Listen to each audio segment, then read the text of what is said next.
नमस्कार, आप सभी का स्वागत है। आज इस वीडियो के द्वारा मैं दिल्ली की रहने वाली रितु जी ने अपनी बर्थ डिटेल भेजकर प्रश्न किया है कि वे रियल एस्टेट का कार्य करना चाहती हैं, कैसा रहेगा, और गुरुग्राम में वो अपना नया ऑफिस खोलना चाहती हैं, तो कब खोलें। उनके द्वारा बताए गए समय के अनुसार जो उनकी कुंडली बनती है वह आपके सामने है। कुंभ लगन की कुंडली बनती है और ग्रहों की स्थिति इस प्रकार है कि लगन में सूर्य बुध हैं, दूसरे भाव में गुरु राहु हैं, तीसरे भाव में मंगल है, चौथे भाव में चंद्रमा है, छठे भाव में केतु है, आठवें भाव में शनि है और 10वें भाव में शनि है और 12वें भाव में शुक्र है। ये इस कुंडली में ग्रहों की स्थिति है। देखिए, आपका जन्म कुंभ लगन में और रोहिणी नक्षत्र के 23वें चरण में हुआ है और वृष आपकी राशि है।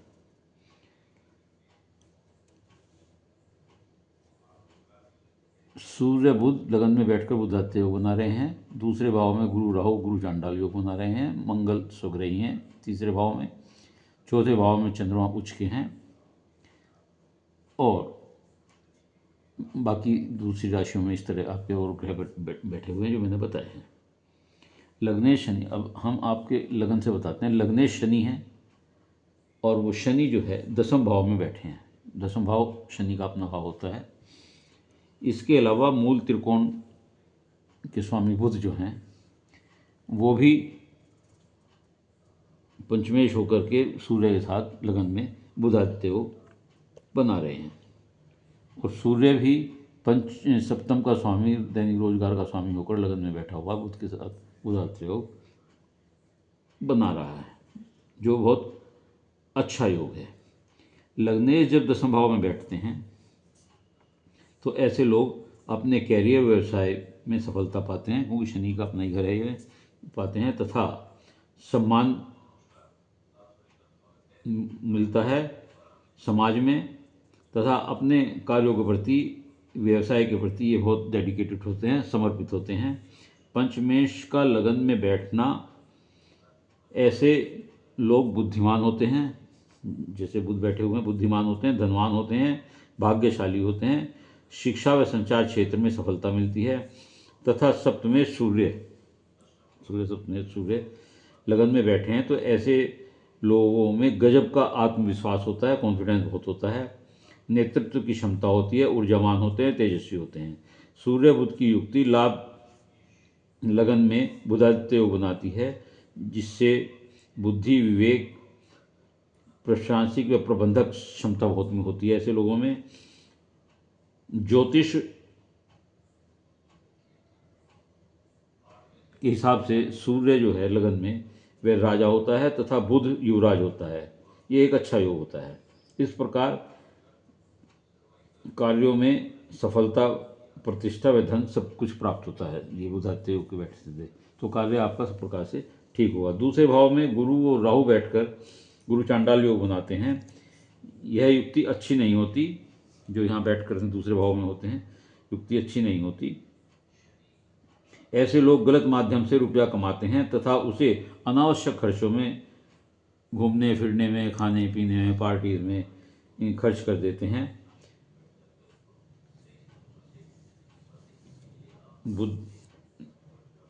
बुद्धि व ज्ञान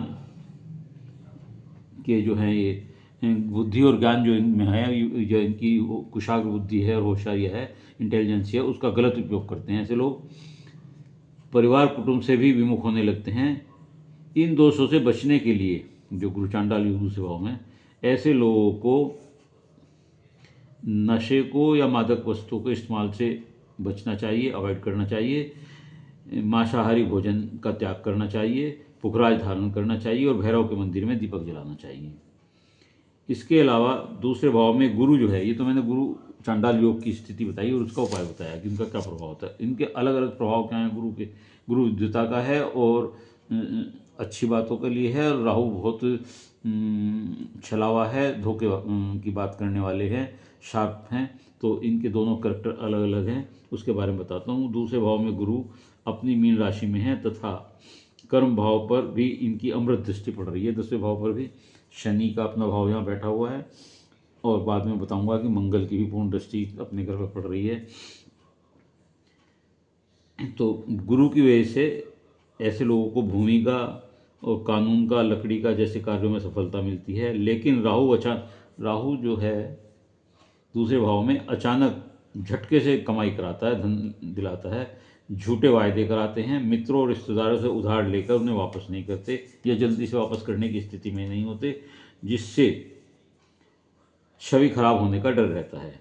खर्चों पर नियंत्रण रखना बहुत जरूरी है तथा संयत भाषा का प्रयोग करना चाहिए। बुद्धि भ्रमित भी करता है, यहाँ पर कंफ्यूजन पैदा करता रहो यहाँ बैठ करके। इसके उपाय के लिए आप शिवलिंग पर जल चढ़ाते रहें तो लाभ होगा और दोष मुक्त होंगे। तीसरे भाव में मंगल बैठे हुए हैं, स्वग्रही हैं, अपने घर के हैं तथा भाग्य स्थान में दशम भाव को, भाग्य स्थान को दशम भाव को देख रहे हैं, जो उनका अपना दशम भाव, उनका अपना भाव है, वृश्चिक राशि है। भूमि के कार्यों में लाभ देते हैं। इसके अलावा क्योंकि शनि बैठे हैं और ये मंगल की भी दृष्टि यहाँ पड़ रही है, राहु की भी पड़ रही है, राहु की भी पड़ रही है, तो ऐसी स्थिति में ट्रांसपोर्ट का कार्य भी लैंड के अलावा, बिल्डिंग मटेरियल के अलावा ये ट्रांसपोर्ट के कार्य में भी सफल हो सकते हैं। ऊर्जावान बनाता है इन्हें। अपने विचारों को दूसरों के सामने ऐसे लोग बड़ी स्पष्टता से और दृढ़ता के साथ रखने में कामयाब होते हैं। प्रसिद्धि दिलाता है। राजनीतिक संबंधों का भी लाभ कैसे उठाया जाए ये लोग बहुत अच्छी तरह जानते हैं ऐसे लोग। चतुर्थ भाव में जो चंद्रमा है उच्च का है, जिस कारण ये उच्च का चंद्रमा है, सुख का स्थान है, माता का स्थान है, तो सुख सुविधा प्राप्त होती हैं, मिलनसार होते हैं, हृदय के अच्छे होते हैं, वाहन सुख इन्हें प्राप्त होता है, गृह सुख प्राप्त होता है, माता से विशेष लगाव होता है, निर्णय लेने की बहुत अच्छी क्षमता इनमें होती है, ये सही निर्णय लेते हैं। अष्टम भाव में केतु हैं, ये भी अचानक धन लाभ देते हैं। ज्योतिष तंत्र मंत्र में ऐसे लोगों की जिज्ञासा रहती है, उसमें सीखना भी चाहते हैं, समझना भी चाहते हैं। ऐसे लोगों को कमर के नीचे का जो हिस्सा होता है उसमें परेशानी रहती है, दर्द रहता है, स्वास्थ्य समस्या बनी रहती है। झूठे वायदों की वजह से राहु की दृष्टि पड़ रही है, यहाँ केतु बैठ के झूठे वायदों की वजह से इन लोगों को कारोबार में परेशानी आती है। 35 वर्ष के बाद इनको कुछ लाभ सा कार्य में दिखाई देना दिखता है। वाहन से दुर्घटना का योग होता है, लेकिन विदेश योग ये केतु यहाँ जरूर बनाता है। 12वें भाव में जो शुक्र है वो भाग्येश होकर के और सुकेश होकर के 12वें भाव में, विदेश भाव में बैठा हुआ है। विदेश में या घर से दूर रहना पड़ सकता है, वहाँ कोई कारोबार संबंधी आपका वो हो सकता है। और भाग्येश जो विदेश भाव में बैठा हुआ है, तो ऐसे लोगों का भाग्योदय भी कभी कभी विदेश जाने के बाद या विदेश में होता है। ऐसे लोग दूसरों की मदद करते हैं, धनी होते हैं, दोस्तों की संख्या भी बहुत होती है ऐसे लोगों की। चरित्र का विशेष ध्यान रखें, अन्यथा हानि हो सकती है।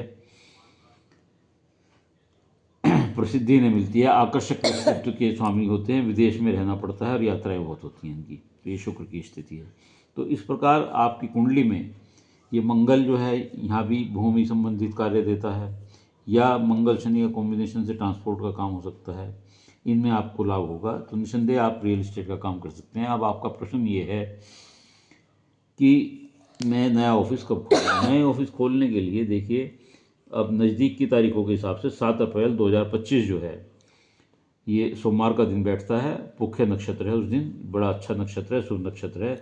इस दिन आप 8:35 सुबह से लेकर के 3 बजे दोपहर तक के बीच में अपने ऑफिस का मुहूर्त कर सकती हैं, बड़ा अच्छा रहेगा। उम्मीद है कि आपको अपने प्रश्नों का उत्तर मिल गया होगा। यदि आपको ये वीडियो अच्छी लगी हो तो इसे लाइक करिएगा, शेयर करिएगा और कमेंट्स बॉक्स में जाकर अपने विचार लिखिएगा। इसके अलावा यदि किसी और का कोई प्रश्न हो तो वह अपनी डिटेल भेजकर मेरे चैनल को सब्सक्राइब करते हुए अपना एक प्रश्न पूछ सकता है। उत्तर अवश्य दूंगा, निःशुल्क सेवा है, लेकिन उत्तर के लिए बहुत धैर्य के साथ आपको इंतजार करना पड़ेगा। क्रम वाइज मैं उत्तर देने की कोशिश कर रहा हूँ। धन्यवाद।